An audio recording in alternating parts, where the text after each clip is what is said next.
Good evening all. स्वागत है आप लोग सभी का आपके अपने यूट्यूब चैनल स्कोर प्लस पर। उम्मीद है आप लोग अच्छे होंगे, आप लोग की पढ़ाई अच्छे से चल रही होगी। यदि बात करें तो आज हम लोग एक बहुत इंपॉर्टेंट टॉपिक डिस्कस करने वाले हैं, जो टॉपिक आपका एग्जाम में देखने को मिलता है, जिस टॉपिक से आपके क्वेश्चन देखने को मिलते हैं। ठीक है। और आपका ये टॉपिक बहुत ज़्यादा इम्पॉर्टेंट है, आपका DC generator and DC motor. तो हम लोग दोनों का क्वेश्चन साथ में देखेंगे, ठीक है, डीसी मशीन करके। ठीक है। तो आज हम लोग जो टॉपिक है डीसी मशीन, उसका क्वेश्चन हम लोग डिस्कस करने वाले हैं, जिसमें हम लोग डीसी जनरेटर और डीसी मोटर के क्वेश्चन देखेंगे। ठीक है। चलिए, स्वागत है आप लोग सभी का। जो आपका 7 PM का सेशन है, इलेक्ट्रीशियन ट्रेड वालों के लिए बहुत इंपॉर्टेंट। हम लोग टॉपिक वाइज जो है सिलेबस को कवर कर रहे हैं, जो आपका RRB, LP, CBT two, MP line attendant, आपका बीएस, पीएचसीएल, आपका डीएमआरसी, डीआरडीओ, इसरो, सभी एग्जाम्स के लिए बहुत इंपॉर्टेंट सेशन है। ठीक है। चलिए, स्वागत है आप लोग सभी का। इलेक्ट्रॉनिक्स मैकेनिक वाले लोग जुड़ेंगे शाम के 5:30 बजे, 5:30 PM में इलेक्ट्रॉनिक्स मैकेनिक वालों की क्लास हो रही है, तो जुड़ेंगे शाम के 5:30 बजे इलेक्ट्रॉनिक्स मैकेनिक वाले लोग। उसके बाद यदि बात करें तो इलेक्ट्रीशियन वाले लोग जुड़ेंगे मिक्स्ड सीरीज में शाम के 4 बजे। ठीक है। सामान्य विज्ञान का सेशन जल्द आने वाला है। हिंदी के सेशन में जुड़ेंगे डेली सुबह के 8 बजे। सुबह के 8 बजे आपको हिंदी का सेशन मिल रहा है, तो डेली जुड़ेंगे और ज़्यादा से ज़्यादा फायदा उठाएंगे।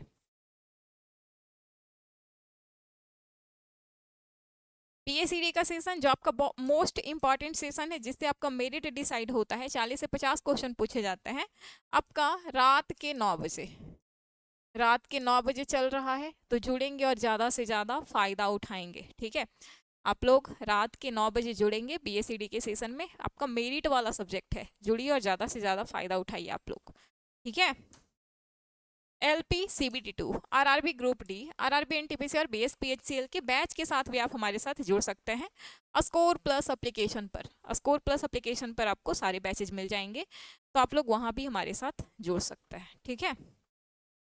चलिए, आज के क्वेश्चन पर आते हैं। और आज का पहला question, question number 1। Question number 1 क्या बोल रहा है? दिष्ट धारा श्रेणी मोटर कब अतिचालित होती है? अतिचालित कब होती है? ओवर ड्रिवन कब होती है? आपसे ये पूछ रहा है। ऑप्शन है भार में वृद्धि होने पर, क्षेत्र के खुले होने पर, आर्मेचर धारा के खुले होने पर, भार हटने पर। कब आपका ओवर एक्साइटेड हो जाता है, ओवर ड्रिवन हो जाता है, ओवर एक्साइटेड नहीं बोलेंगे, ओवर ड्रिवन हो जाता है, अति चालित कब हो जाता है? चलिए बताइए। तो देखिए, n इक्वल्स टू हम लोग क्या जानते हैं, यदि ए इक्वल्स टू बात करें तो क्या होता है, N P phi Z upon 60A, यही होता है। n इक्वल्स टू क्या हो जाएगा, e into 60A upon P phi Z हो जाएगा। यदि n की बात करें तो आपका क्या हो जाएगा, e upon phi, e upon phi के साथ प्रोपोर्शनल हो जाएगा, e के साथ क्या हो जाएगा, डायरेक्टली प्रोपोर्शनल, और आपका फाई के साथ इन्वर्सली प्रोपोर्शनल, यही हो जाएगा। ये ईबी है, ईबी है, मोटर के केस में बैक ईएमएफ होता है, ईबी अपॉन फाई हो जाएगा। अब यदि बात करें, फाई आपका क्या होता है, करेंट के साथ डायरेक्टली प्रोपोर्शनल होता है। अब अब यदि अब यदि आप क्या करें, सीरीज मोटर में आपका आर्मेचर वाइंडिंग और लोड जो होता है आपका क्या होता है, सीरीज में जुड़ा हुआ होता है। अब यदि आप क्या करें, लोड हटा लें, तो सर्किट कैसा हो जाएगा, ओपन सर्किट हो जाएगा। सर्किट कैसा हो जाएगा, ओपन हो जाएगा, ओपन हो जाएगा। लोड हटा ले तो सर्किट क्या हो जाएगा, ओपन हो जाएगा, मतलब कि करंट जीरो हो जाएगा। और करंट जीरो मतलब कि यदि करंट जीरो तो फाई आपका जीरो, फाई जीरो मतलब कि ये आपका इनफाइनाइट हो जाएगा, इनफाइनाइट हो जाएगा। ठीक है। तो लोड हटाने पर, भार हटाने पर आपका क्या हो जाता है, अति चालित हो जाता है। आपका ऑप्शन डी सही हो जाएगा।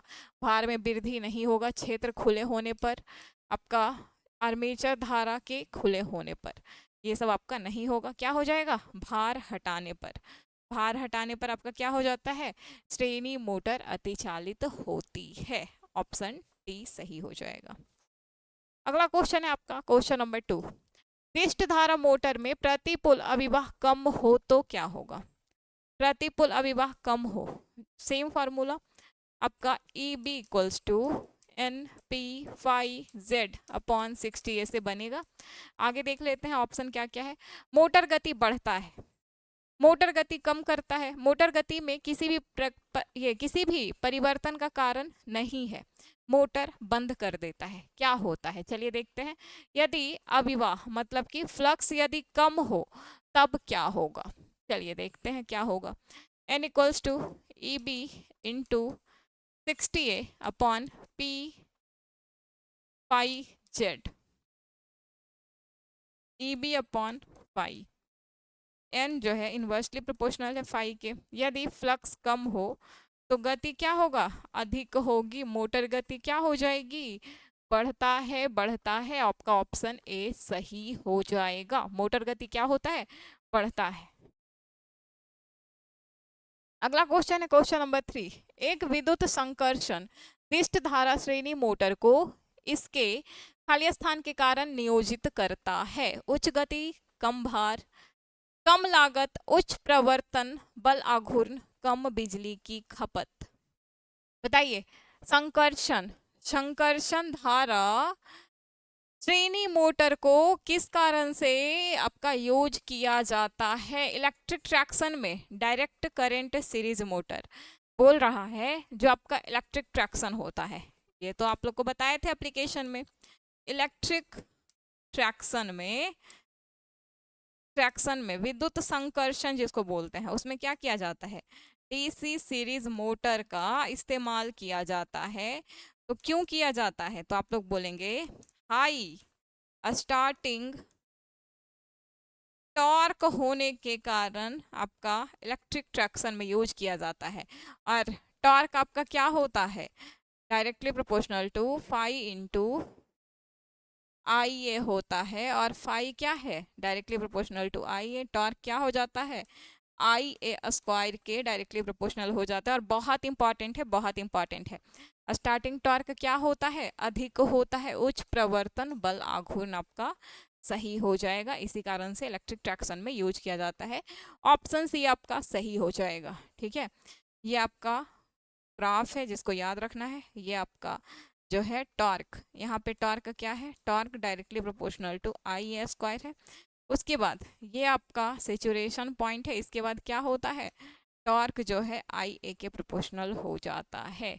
ठीक है, तो आप लोग क्या बोलेंगे, सेचुरेशन पॉइंट के बाद टॉर्क जो है आई ए के प्रोपोर्शनल हो जाता है। लेकिन आप लोग यही बस याद रखेंगे तब भी आपका काम चल जाएगा। ठीक है, आप लोग से इतना ज़्यादा नहीं पूछता है, आप लोग बस ये भी याद रख लेंगे ना कि टॉर्क आपका क्या होता है, आई ए स्क्वायर के डायरेक्टली प्रोपोर्शनल होता है, तब भी आपका काम हो जाएगा। आप लोग से ज़्यादातर यही पूछता है। ठीक है, और starting torque DC series motor का क्या बताया है, हाई होता है, हाई होता है। चलिए अगला क्वेश्चन है आपका क्वेश्चन नंबर 4। जब क्षेत्र प्रतिरोध 200 ओम, आर्मेचर प्रतिरोध 2 ओम, सप्लाई वोल्टता 100 वोल्ट तथा गति 500 आरपीएम है, तब एक डीसी शंट मोटर की सप्लाई धारा का पता लगाइए। पश्च ईएमएफ स्थिरांक 0.18 वोल्ट प्रति आरपीएम है। चलिए बताइए आप लोग क्या हो जाएगा, 50 एम्पियर, 5.5 एम्पियर, 50.5 एम्पियर, 0.5 एम्पियर। तो चलिए सबसे पहले लिखते हैं क्या क्या दिया हुआ है। फील्ड रेसिस्टेंस RSH दिया हुआ है, कितना दिया हुआ है, 200 ओम। RSH क्यों लिखे, क्योंकि डीसी शंट मोटर है, फील्ड कहाँ कनेक्टेड होगा, शंट में कनेक्टेड होगा। ठीक है, इसीलिए RSH लिखे। उसके बाद यदि बात करें आर्मेचर रेसिस्टेंस RA कितना दिया हुआ है, 2 ओम। ठीक है, सप्लाई वोल्टेज V दिया हुआ है कितना, 100 वोल्ट। N दिया हुआ है 500 आरपीएम। ठीक है, और ईएमएफ कांस्टेंट दिया हुआ है 0.18 वोल्ट, यही दिया हुआ है 0.18 वोल्ट पर आरपीएम। आपसे पूछ क्या रहा है, फाइंड सप्लाई करंट, आई का वैल्यू पूछ रहा है।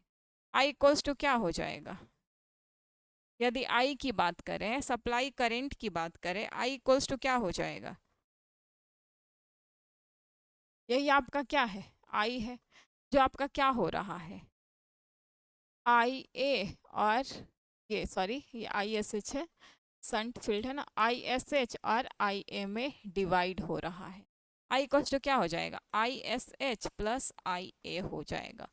अब आई एस एच क्या हो जाएगा, पैरेलल में क्या होता है, वोल्टेज सेम होता है, पैरेलल में वोल्टेज सेम होता है, तो V upon R S H हो जाएगा 100/200 V upon R S H. और आई ए क्या हो जाएगा, आई ए की बात करें तो आई ए क्या हो जाएगा आपका, आर ए दिया हुआ है आपका, और क्या दिया हुआ है, आर ए दिया हुआ है, कैसे निकालेंगे आई ए, तो आप लोग क्या बोलेंगे, चलिए निकालिए। मोटर है तो आपका क्या हो जाएगा, मोटर है तो V equals to E B plus I A R A, यही होता है मोटर के केस में। अब आपका V minus E B equals to I A R A, I A बराबर V minus E B upon R A. चलिए V minus E B, अब ई बी, ये आपका ई बी कॉन्स्टेंट दिया हुआ है 0.18 वोल्ट आपका ई बी कॉन्स्टेंट है। यदि ई बी की बात करें तो N P five Z upon 60 A होता है, और इसका वैल्यू दिया हुआ है 0.18 वोल्ट। ठीक है, तो आपका क्या हो जाएगा, स्पीड कितना दिया हुआ है 500 गुना 0.18 वोल्ट, ये हो जाएगा ई बी 18×5 = 90, 18×5 = 90 वोल्ट हो जाएगा, 90 वोल्ट हो जाएगा ई बी, यहाँ से निकाल लीजिए। तो क्या हो जाएगा 100 माइनस 90 अपॉन आर ए कितना है 2, इसी को सॉल्व कर लेंगे तो आपका आई का वैल्यू आ जाएगा। अब बताइए सॉल्व करके क्या आ रहा है, चलिए सॉल्व कीजिए इसको। 0.000 1/2 मतलब कि 0.5 प्लस आपका 10/2 मतलब कि 5.5 एम्पियर हो जाएगा। ऑप्शन बी सही हो जाएगा, ऑप्शन बी वालों का सही हो जाएगा, बी वालों का सही हो जाएगा। क्लियर है, चलिए स्क्रीनशॉट ले लिए होंगे। अगला क्वेश्चन है क्वेश्चन नंबर 5।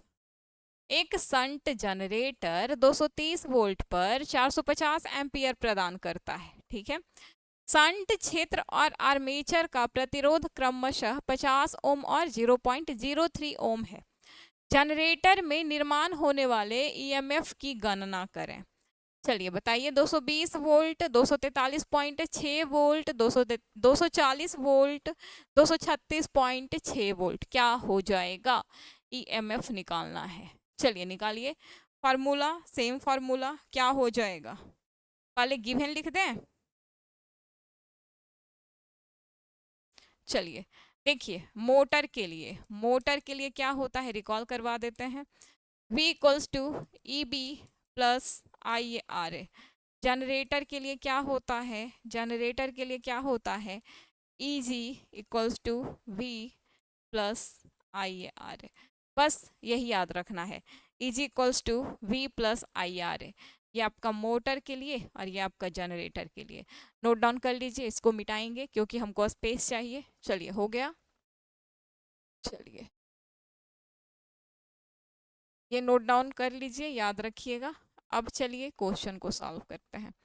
गिवन क्या क्या है, V दिया हुआ है 230 वोल्ट, आपका IL दिया हुआ है 450 एम्पियर,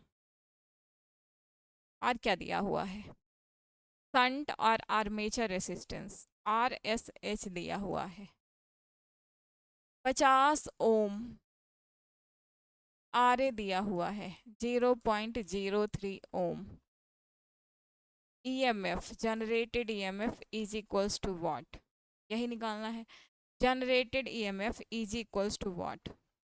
चलिए तो निकालिए, इज इक्वल्स टू क्या होता है, इज इक्वल्स टू क्या बताए, अभी जस्ट बताए हैं, V plus I A R A.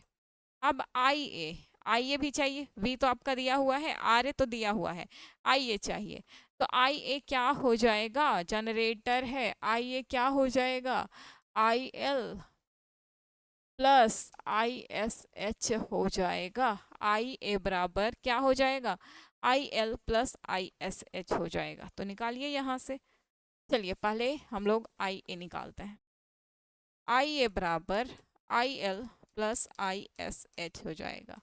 I L दिया हुआ है 450, आई एस एच क्या हो जाएगा, तो आप लोग क्या बोलेंगे, V upon R S H, 230 बटा आपका 50, 0 0 आपका 450 प्लस 5 चौक 20 और 6 पचे 30, 454.6 एम्पियर, 454.6 एम्पियर आ रहा है।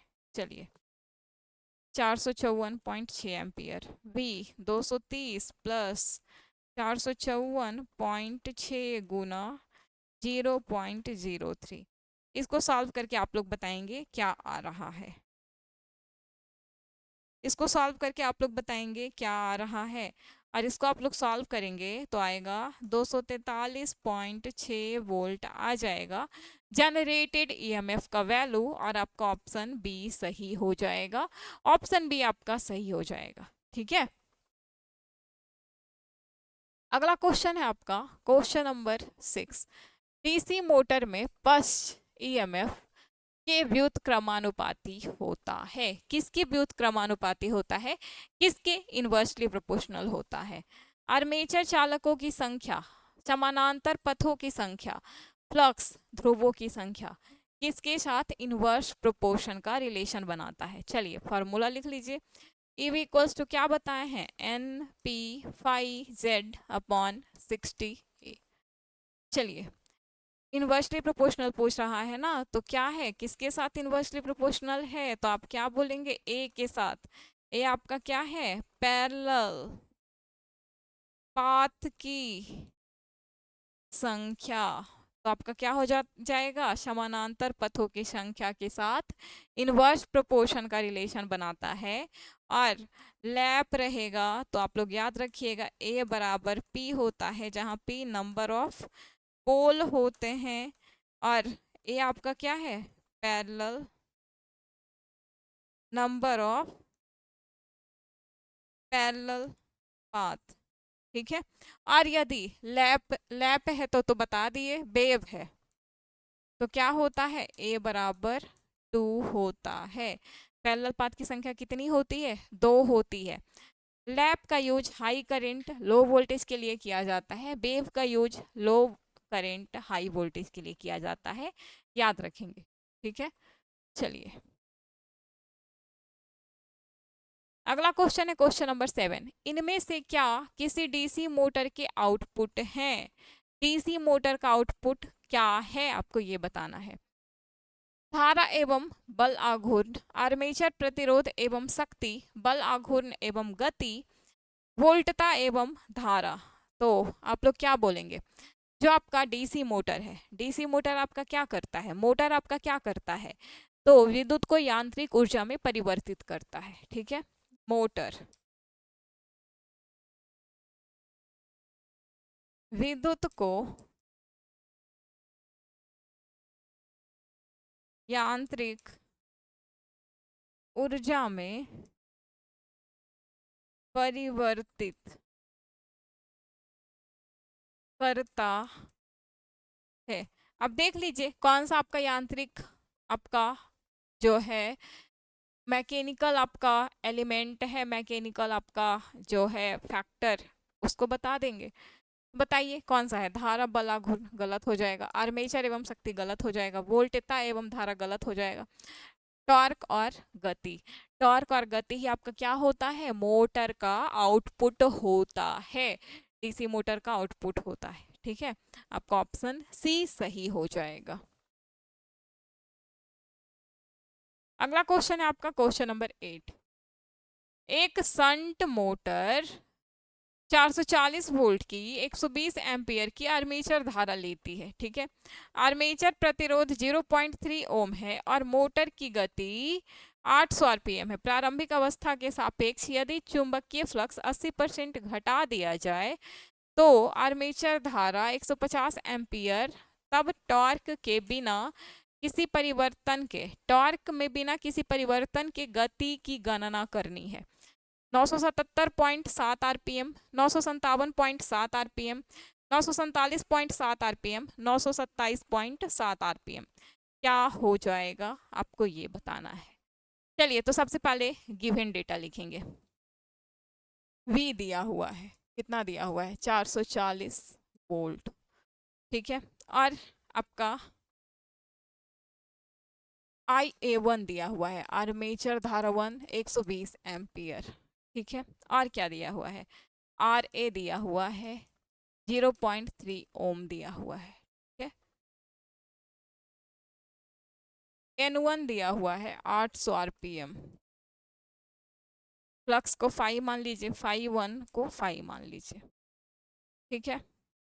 अब 80% घटा रहा है, 5 टू इक्वल्स टू क्या हो जाएगा, 0.851। चलिए उसके बाद आर्मेचर धारा IA1 दिया हुआ है 150 एम्पियर। तो बिना बिना टॉर्क में, बिना किसी परिवर्तन के आपको बताना है कि गति क्या होगा, गति क्या होगा, N2 equals to what, N2 equals to what, आपको यही बताना है। चलिए तो बताइए क्या हो जाएगा। तो बस EB1 अपॉन EB2 इसको फाइंड कर लीजिए। EB की बात करें तो आपका क्या हो जाएगा, EB V इक्वल्स टू क्या होता है, मोटर है, तो V equals to EB plus आपका IA होता है। तो EB इक्वल्स टू क्या हो जाएगा, V माइनस IA, तो V minus IA1 V minus IA2 और इक्वल्स टू क्या हो जाएगा, इक्वल्स टू हम लोग क्या जानते हैं, NP5Z अपॉन 60, ये भी जानते हैं।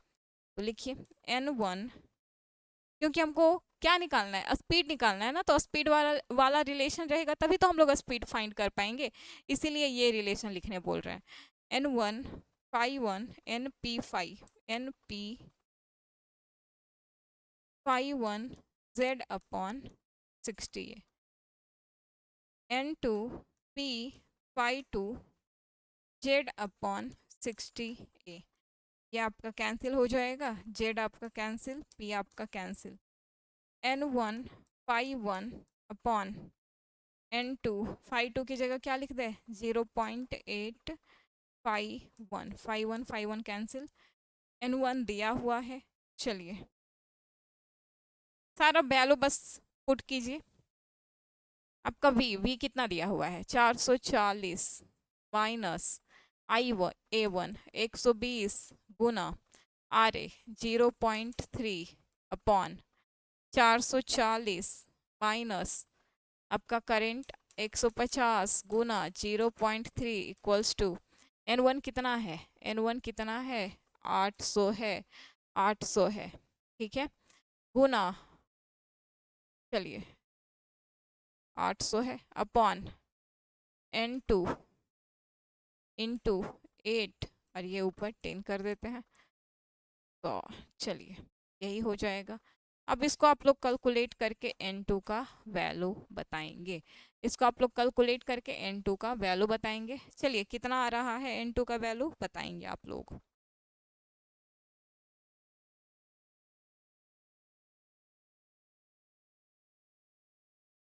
इसको आप लोग कैलकुलेट करके बताएंगे, ऐसे आपका ये आना चाहिए 977.7 आना चाहिए आरपीएम, आप लोग कैलकुलेट करके बताएंगे एग्जैक्ट कितना आ रहा है, ठीक है।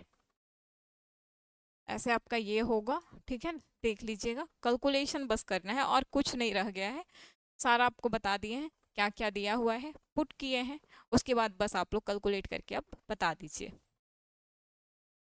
अगला क्वेश्चन है क्वेश्चन नंबर 9। मोटर जिसमें series field winding shunt field winding के कारण उत्पन्न हुई फील्ड की सहायता के लिए जुड़ी होती है उसे क्या कहा जाता है, जो सहायता करता है उसे क्या कहा जाता है, तो आप लोग क्या बोलेंगे, विभेदी यौगिक मोटर, श्रेणी मोटर, संचयी यौगिक मोटर, शंट मोटर, क्या कहा जाता है, कम्युलेटिव कंपाउंड कहा जाता है, कम्युलेटिव कंपाउंड कहा जाता है। जब सहायता करे तो कम्युलेटिव कंपाउंड, जब विरोध करे या विपरीत कनेक्टेड हो तो क्या बोलते हैं, डिफरेंशियल कंपाउंड, ठीक है। जब सहायता करे तो कम्युलेटिव कंपाउंड, जब विपरीत जुड़ा हुआ हो, विरोध करे, तो आप क्या बोलेंगे? Differential compound. ठीक है, चलिए, तो आपका ऑप्शन सी सही हो जाएगा। अगला क्वेश्चन है question number 10। DC shunt motor में नो लोड से फुल लोड तक, हालांकि शुरुआत में आर्मेचर वोल्टेज ड्रॉप और प्रेरित विद्युत धारा के कारण गति में थोड़ी कमी आती है, अंत में गति क्या होता है? डीसी शंट मोटर क्या बताए थे? कांस्टेंट स्पीड मोटर होता है, कम हो जाती है, शून्य हो जाती है, स्थिर रहती है, बढ़ जाती है, क्या होता है? तो आप क्या बोलेंगे? कांस्टेंट स्पीड मोटर है। धारा क्या, ये धारा आपका, धारा नहीं, गति, गति आपका क्या होता है? समान होता है, और टॉर्क जो है आई ए के प्रोपोर्शनल होता है, ये भी ध्यान में रखेंगे।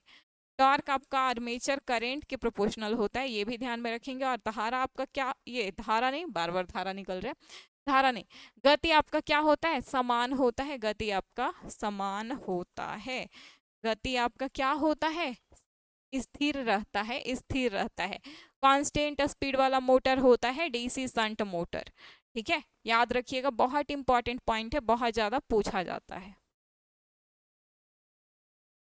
चलिए, अगला क्वेश्चन है क्वेश्चन नंबर 11। शंट जनरेटर को निम्नलिखित विकल्पों में से किसके लिए प्रयुक्त किया जाता है? शंट जनरेटर है आर्क वेल्डिंग, ऑटोमोबाइल, आर्क प्रकाश व्यवस्था, क्रेन। बताइए, शंट जनरेटर है, शंट जनरेटर है, किसके लिए यूज किया जाता है? चलिए बताएंगे आप लोग, शंट जनरेटर का यूज किसके लिए किया जाता है? तो आप लोग क्या बोलेंगे? ऑटोमोबाइल के लिए, ऑटोमोबाइल के लिए शंट जनरेटर का यूज किया जाता है। आर्क बिल्डिंग के लिए डिफरेंशियल कंपाउंड जनरेटर का इस्तेमाल किया जाता है।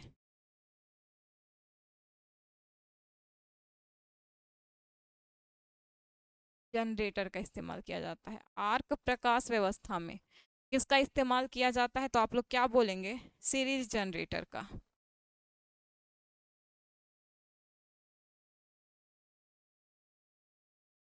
क्रेन में डीसी सीरीज मोटर का।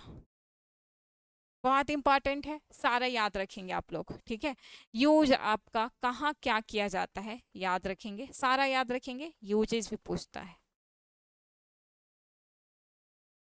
अगला क्वेश्चन है क्वेश्चन नंबर 12। यदि डीसी मोटर के आर्मेचर में 39 खांचे हैं, जिसमें 12 चालक प्रति खांचा है, तब कुल चालकों की संख्या है 468, 27, 51, 568। कुल चालक की संख्या पूछ रहा है, कुल चालक की संख्या कितनी होगी? बताइए। तो देखिए, आर्मेचर में खांचे, number of armature slots, armature slots कितना दिया हुआ है? तो बोलेंगे 39। ठीक है, नंबर ऑफ कंडक्टर पर स्लॉट कितना है? तो 12। Total number of conductor, conductor की कुल संख्या, चालक की कुल संख्या कितनी हो जाएगी? 39 इंटू 12, यही हो जाएगा। अब 39 इंटू 12 कीजिए, 9 दूना 18, 3 दूना 6, 1 7, 9 3 8, 9 7 16, 3 1 4, 468 चालक हो जाएंगे, 468 चालक हो जाएंगे। और आपका ऑप्शन ए सही हो जाएगा, ऑप्शन ए आपका सही हो जाएगा। ठीक है,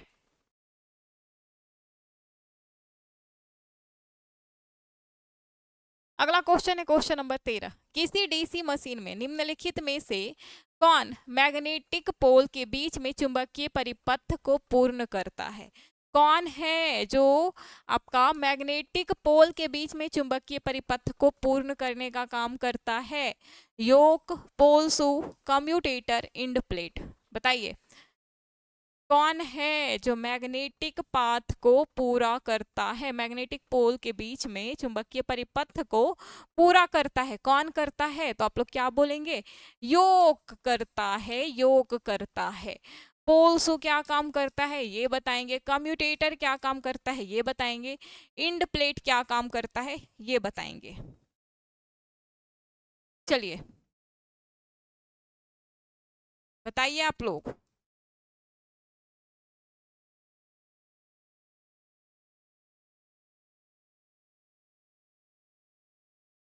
यदि बात करें इंड प्लेट की तो क्या करता है? शाफ्ट को अस्थायित्व प्रदान करता है। कम्यूटेटर, तो कम्यूटेटर के बारे में क्या जानते हैं? ये आपका कम्यूटेटर, आपका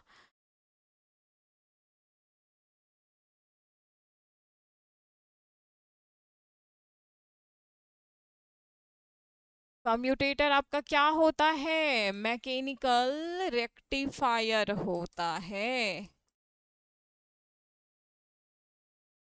मैकेनिकल रेक्टिफायर होता है जो एसी को डीसी में परिवर्तित करता है। और पोल्सो क्या होता है? पोल्सो क्या काम करता है? तो आप लोग क्या बोलेंगे? चुंबकीय क्षेत्र स्थापित करता है। चुंबकीय क्षेत्र स्थापित करने का काम किसका है? तो पोल्सो का है, याद रखेंगे, ठीक है। चुंबकीय क्षेत्र को स्थापित करता है। योग क्या करता है? तो मैग्नेटिक पोल के बीच में चुंबकीय परिपथ को पूर्ण करता है, ठीक है। अगला क्वेश्चन है आपका क्वेश्चन नंबर 14। चलिए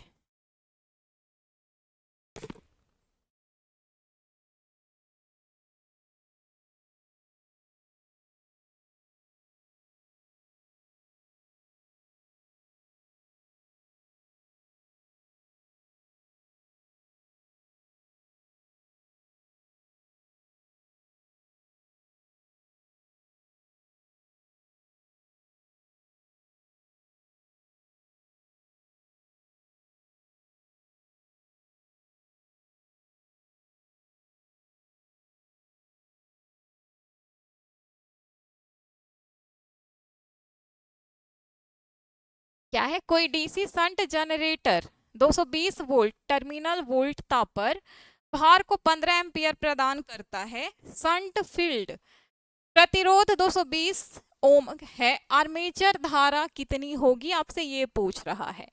10 एम्पियर, 1 एम्पियर, 15 एम्पियर, 16 एम्पियर, कितनी होगी आर्मेचर धारा? आपको बताना है। चलिए बताइए।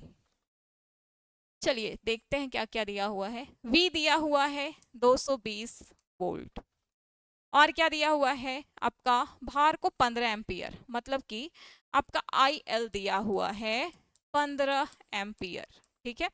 15 एम्पियर आपका IL दिया हुआ है।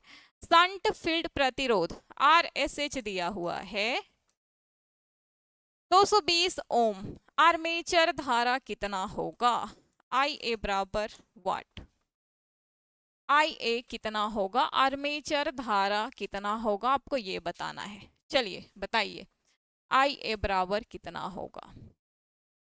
तो देखिए IA निकालना है ना। IA बराबर क्या हो जाएगा? IA बराबर क्या हो जाएगा? तो आप लोग क्या बोलेंगे? IL प्लस ISH होता है। IL प्लस क्या होता है? ISH होता है, ठीक है। उसके बाद IL की बात करें तो 15 एम्पियर, ISH क्या हो जाएगा?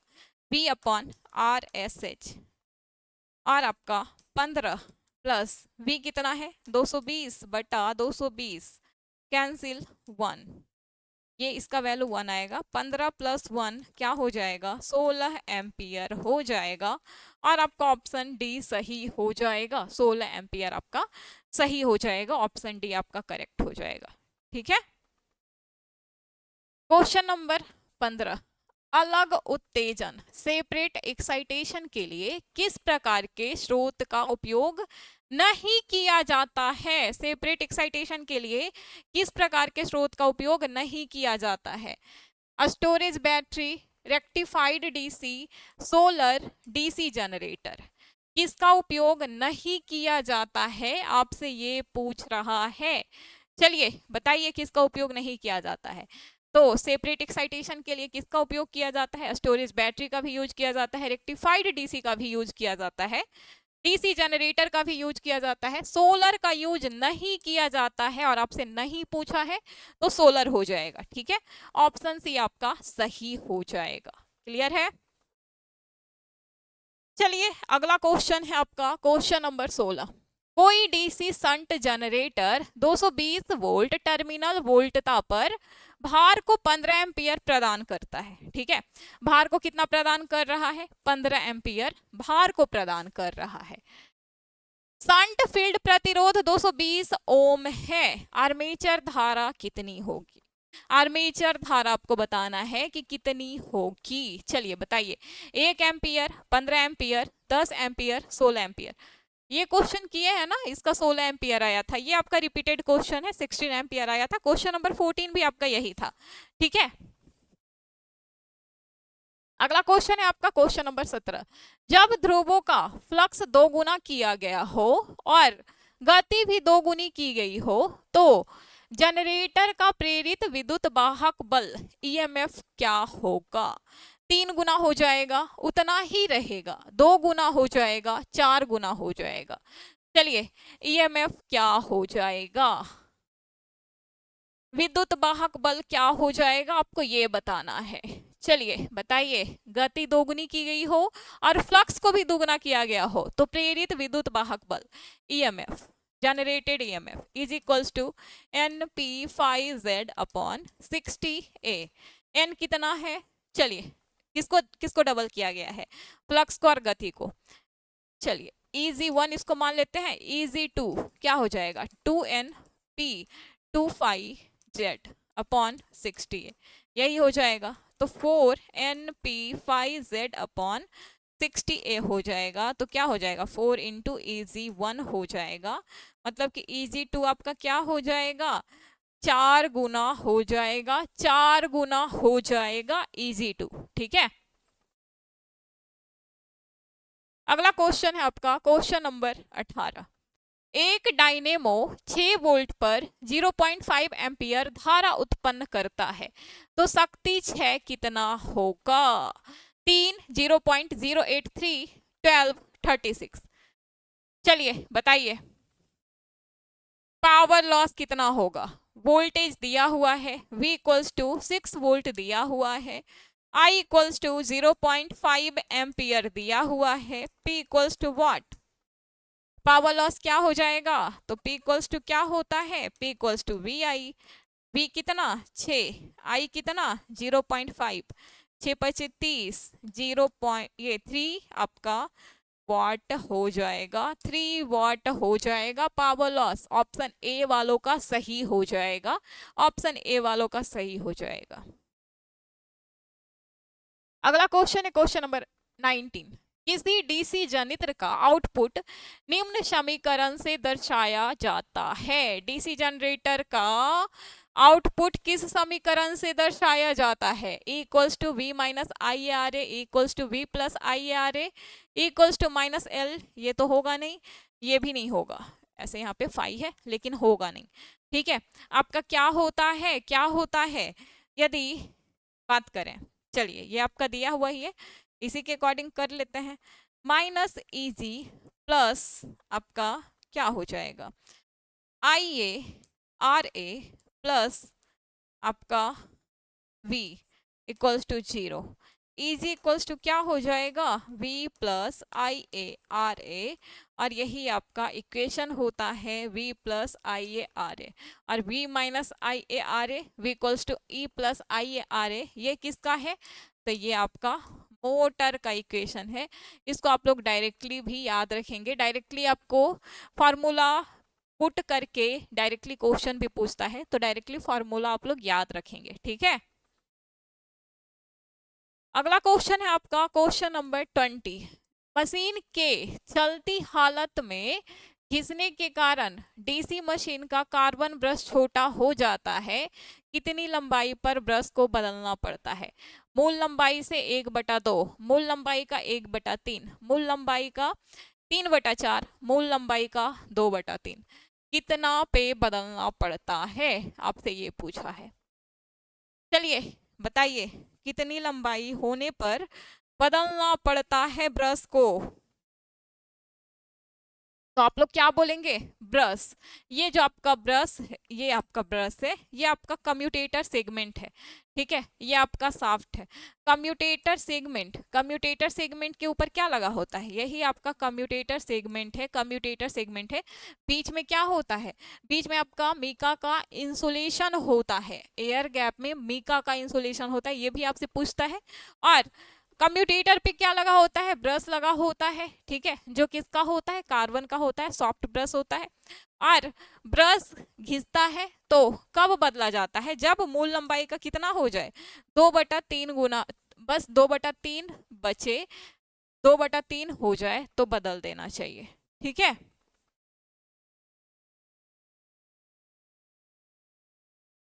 अगला क्वेश्चन है क्वेश्चन नंबर 21।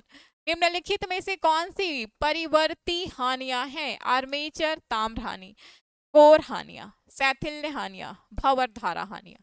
बताइए वेरिएबल लॉस कौन सा है? बहुत बार बताया है ये क्वेश्चन आप लोगों को। वेरिएबल लॉस कौन सा है? तो आप लोग क्या बोलेंगे? आर्मेचर या कॉपर लॉस आपका क्या है? वेरिएबल लॉस है। कोर लॉस आपका क्या है? कांस्टेंट फिक्स या आयरन लॉस भी बोलते हैं। और कांस्टेंट, कांस्टेंट लॉस में ही आपका क्या आता है? कोर लॉस के अंतर्गत ही आपका सैथिल्य और भंवर धारा हानि आता है। ये भी याद रखेंगे और आपको फॉर्मूला भी बताए हैं, ठीक है। कॉपर लॉस पीसीयू बराबर क्या बताए हैं? I² R लॉस, जो आपका किस पर डिपेंड करता है? लोड पर निर्भर करता है, ठीक है, लोड पर निर्भर करता है, निर्भर करता है, लोड पर निर्भर करता है। पी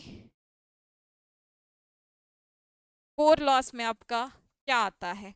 तो आपका आता है हिस्ट्रेसिस और eddy current loss, eddy current loss और आपका hysteresis loss. Eddy current loss की बात करें तो क्या होता है? पीई बराबर के PM² F² T² आपका पीएच बराबर KH PM पर पावर 1.6 आपका F/V वाट, यही होता है। चलिए, यही होता है आपका लॉसेस, ठीक है, जिसको आपको याद रखना है। अगला क्वेश्चन है क्वेश्चन नंबर 22। एक संट डीसी मोटर जो टर्मिनल वोल्ट था V, आर्मेचर धारा I, आर्मेचर प्रतिरोध R के साथ कार्यशील है, उसका पार्श्व बैक ईएमएफ क्या है? चलिए बताइए। E = V - IR, E = IR/V, E = V + IR, E = V/IR। क्या हो जाएगा बैक ईएमएफ? किसका पूछ रहा है? संट डीसी मोटर है, मोटर का पूछ रहा है, मोटर का पूछ रहा है।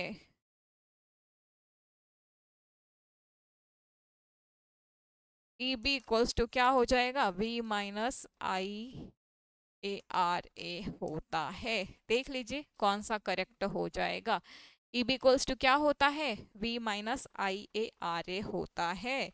और आपका क्या हो जाएगा? ऑप्शन ए करेक्ट हो जाएगा, ठीक है, ऑप्शन ए आपका सही हो जाएगा। अगला क्वेश्चन है क्वेश्चन नंबर 23। एक बारध्रुव तरंग संबद्ध डीसी मशीन में समानांतर पथ होते हैं 3, 12, 2, 6। क्या है? वेव वाइंडिंग है, वेव वाइंडिंग है। तो वेव वाइंडिंग में आपको बताए हैं, वेव वाइंडिंग में आपको क्या बताए हैं? नंबर ऑफ पैरेलल पाथ जो होता है क्या होता है? 2 होता है। पोल से कोई मतलब नहीं होता है। नंबर ऑफ पैरेलल पाथ को पोल से कोई मतलब नहीं होता है। पोल्स कितने भी हो, नंबर ऑफ पैरेलल पाथ कितना होगा? 2 ही होगा, ऑप्शन बी सही हो जाएगा।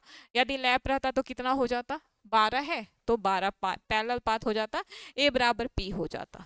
ठीक है, अगला क्वेश्चन है क्वेश्चन नंबर 24 और आप लोग आंसर करेंगे क्वेश्चन नंबर 24।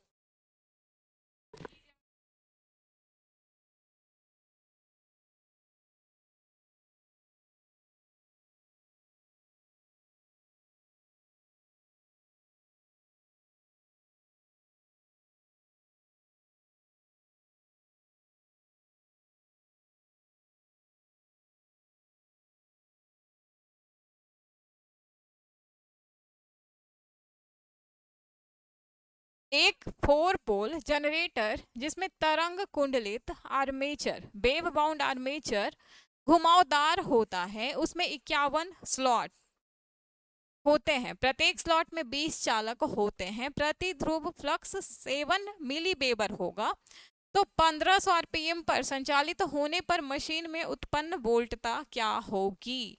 उत्पन्न वोल्टता बताना है, कितना होगा, जनरेटेड ईएमएफ बताना है। 178.5 वोल्ट, 168.5 वोल्ट, 188.5 वोल्ट, 357 वोल्ट, कितना हो जाएगा बताइए। चलिए, क्या क्या दिया हुआ है आपका, 4 पोल P इक्वल्स टू 4, और क्या दिया हुआ है, तरंग कुंडलित है, तो A बराबर क्या हो जाएगा, 2 हो जाएगा।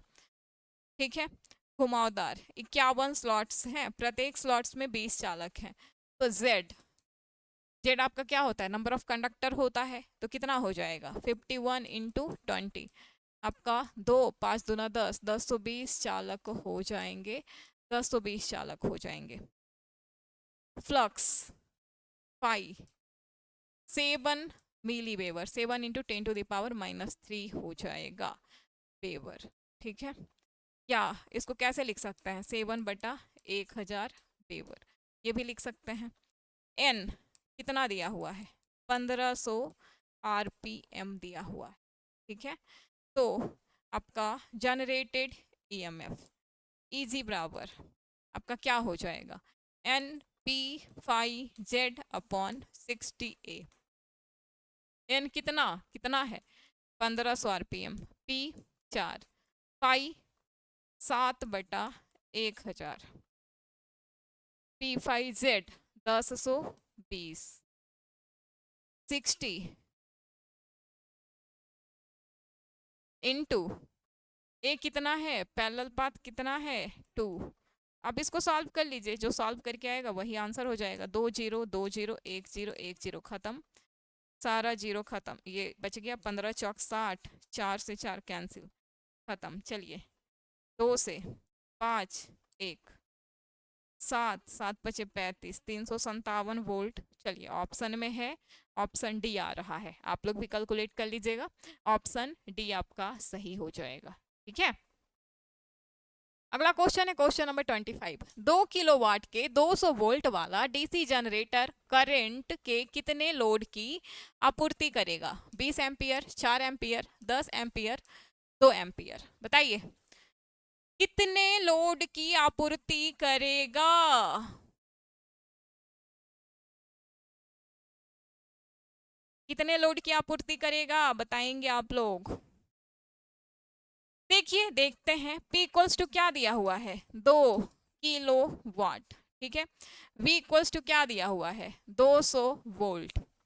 जनरेटर करंट के कितने लोड की आपूर्ति करेगा, यदि बात करें I equals to what, I equals to क्या हो जाएगा, P अपॉन V हो जाएगा।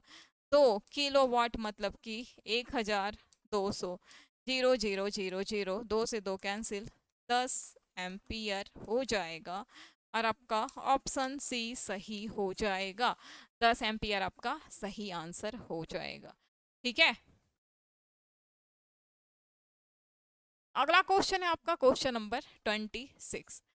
जनरेटर वोल्टेज उत्पन्न करता है और इसे यांत्रिक ऊर्जा की आवश्यकता होती है। ठीक है, जबकि एक मोटर क्या उत्पन्न करती है, विद्युत ऊर्जा, यांत्रिक ऊर्जा, टॉर्क, चुंबकीय क्षेत्र, क्या आपका उत्पन्न करती है। तो इस क्वेश्चन को एकदम ध्यान से बनाएंगे आप लोग, ठीक है। इस क्वेश्चन में आपके गलती होने के चांसेस बहुत ज्यादा है, एकदम ध्यान से बनाएंगे। क्यों बोल रहे हैं, तो आप लोग देखेंगे मोटर है तो आप लोग क्या करेंगे, यांत्रिक ऊर्जा सही कर देंगे, ठीक है। लेकिन आपका गलत हो जाएगा, यांत्रिक ऊर्जा नहीं होगा। मोटर परिवर्तित करता है किसको, विद्युत को यांत्रिक में, परिवर्तित करता है विद्युत को यांत्रिक में। उत्पन्न क्या करता है, तो टॉर्क उत्पन्न करता है, टॉर्क उत्पन्न करता है। ऑप्शन सी सही हो जाएगा, ठीक है। उत्पन्न क्या करता है, टॉर्क उत्पन्न करता है। परिवर्तन क्या करता है, तो विद्युत को यांत्रिक में परिवर्तन करता है। क्वेश्चन में देखिए कैसे लिखा है, वोल्टेज उत्पन्न करता है जनरेटर, जब उसको क्या देते हैं, यांत्रिक ऊर्जा। वैसे ही मोटर को जब हम लोग विद्युत ऊर्जा देते हैं तो ये क्या करता है, टॉर्क उत्पन्न करता है, ठीक है। एकदम ध्यान से बनाइएगा, नहीं तो ये गलत हो जाएगा, ठीक है।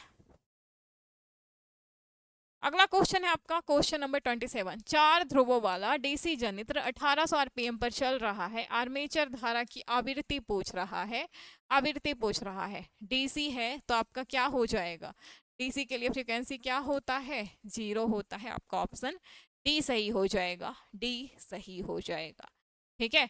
डीसी है, आपका आवृत्ति क्या हो जाएगा, 0 हो जाएगा। अगला क्वेश्चन है आपका क्वेश्चन नंबर 28। यदि किसी जनरेटर से बहती धारा का मान 10 एम्पियर है और इंटरपोल प्रतिरोध 10 ओम है, तो उसमें फील्ड वाइंडिंग कॉपर हानि क्या होगी। फील्ड वाइंडिंग कॉपर हानि पूछ रहा है। 100 वाट, 1000 वाट, 1 वाट, 10 वाट। चलिए, कॉपर हानि PCU क्या होता है, I² वाट हो जाएगा। आई कितना है, 10 एम्पियर, 10 गुना 10, आर कितना है 10, और आपका 1000 वाट हो जाएगा। या आप क्या बोलेंगे, 1 किलो वाट, 1000 वाट बोलेंगे और 1 किलो वाट भी कह सकते हैं। जैसा ऑप्शन रहेगा उसके अकॉर्डिंग आप लोग जाएंगे, ठीक है। अगला क्वेश्चन है क्वेश्चन नंबर 29। एक डीसी जनरेटर की वेव वाइंडिंग में 8 पोल वाले 4 चालक 600 आरपीएम की गति घूमकर 0.5 वेबर का चुंबकीय फ्लक्स उत्पन्न करता है, तो प्रेरित ईएमएफ का मान क्या होगा। प्रेरित ईएमएफ का मान क्या होगा, 160 वोल्ट, 10 वोल्ट, 80 वोल्ट, 124 वोल्ट। फिर से चलिए निकालिए। इजी बराबर NP5Z/60A वोल्ट, यही हो जाएगा। 600 आरपीएम, P कितना है, 8 पोल, फाई कितना है, 0.5 वेबर, Z कितना है, तो आप लोग क्या बोलेंगे, 4 चालक। 60 इंटू ए कितना है, ए कितना है, तो देखिए कौन सा वाइंडिंग है, वेव वाइंडिंग है, तो पैरेलल पाथ की संख्या कितनी, 2। डेसिमल हटाइए, नीचे 10 आ जाएगा। 5 दूना 10, 2 दूना 4। चलिए 2 से 2 खत्म, 0 से 0 खत्म, 10, 80 वोल्ट हो जाएगा और आपका ऑप्शन बी सही हो जाएगा, बी सही हो जाएगा, ठीक है। अगला क्वेश्चन है और आज का अंतिम क्वेश्चन है क्वेश्चन नंबर 30। चलिए आंसर करेंगे, आंसर करेंगे। चलिए, डीसी संट जनित्र की आर्मेचर करंट की गणना निम्न सूत्र के से की जाती है। आई ए बराबर V minus E into R A, I A बराबर E upon R A, I A बराबर IL प्लस ISH, आई ए बराबर IL माइनस ISH। बताइए, ये तो बहुत सारा क्वेश्चन हम लोग कर लिए हैं। आई ए बराबर क्या हो जाएगा, आई ए बराबर क्या हो जाएगा, IL प्लस ISH होता है। आई ए बराबर IL प्लस ISH होता है, IL प्लस ISH होता है। और थ्योरी में तो आपको एकदम एक एक जो है इक्वेशन को ब्रेक कर कर के बताए हैं कैसे कौन सा इक्वेशन आ रहा है, ठीक है। तो आपका क्या हो जाएगा, IA बराबर IL प्लस ISH हो जाएगा। और आज हम लोग 30 क्वेश्चन देखे डीसी मशीन का। और आप हमारे साथ एप्लीकेशन पर भी जुड़ सकते हैं, RRB LP CBT2, RRB group D, RRB NTPC और BSPHCL के बैच के साथ। सारे बैचेज आपको एप्लीकेशन स्कोर प्लस पर मिलेंगी। पीएससीडी के सेशन में जुड़ेंगे, प्रैक्टिस सेशन में जुड़ेंगे रात के 9 बजे। आपका मोस्ट इंपॉर्टेंट सेशन है, जुड़ना नहीं भूलेंगे, मेरिट आपका यही इसी सब्जेक्ट से बनेगा। इलेक्ट्रिशियन ट्रेड वाले लोग जुड़ेंगे शाम के 7 बजे, जो आपका चैप्टर वाइज सीरीज चल रहा है। इलेक्ट्रॉनिक्स मैकेनिक वाले लोग जुड़ेंगे शाम के 5:30 बजे, ठीक है, ये भी आपका टॉपिक वाइज सीरीज चल रहा है। इलेक्ट्रीशियन ट्रेड वाले लोग जुड़ेंगे शाम के 4 बजे, जो आपका मिक्स्ड सीरीज है, ठीक है, मिक्स्ड सीरीज में जुड़ेंगे और ज़्यादा से ज़्यादा फ़ायदा उठाएंगे। सामान्य विज्ञान का सेशन भी आपका डेली चल रहा है, तो जुड़ेंगे और ज़्यादा से ज़्यादा फ़ायदा उठाएंगे। हिंदी के सेशन में डेली जुड़ेंगे सुबह के 8 बजे, ठीक है, हिंदी का सेशन आपका डेली सुबह के 8 बजे चल रहा है, तो जुड़ेंगे और ज़्यादा से ज़्यादा फ़ायदा उठाएंगे। और यही शेड्यूल है, इसको आप लोग को फॉलो करना है और सारी क्लास को अटेंड करना है, ठीक है। तो आज की क्लास में इतना ही रखते हैं, मिलते हैं अगले क्लास में। Thank you all.